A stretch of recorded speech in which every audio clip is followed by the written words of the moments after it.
This weekend was the start of a new partnership between the East Longmeadow Fire Department and the Red Cross. The organizations installed new smoke and carbon monoxide detectors in homes in East Longmeadow today.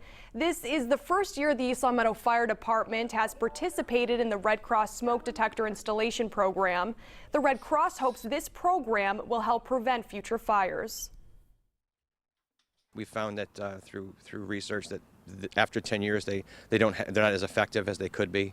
CO detectors, carbon monoxide detectors, we recommend every 6 years on those. Just to make sure that they're fresh and they're up with the latest technology. According to the National Association for Fire Protection, 60% of home fire deaths occur in homes where there was no smoke detector or the smoke detector was not working properly.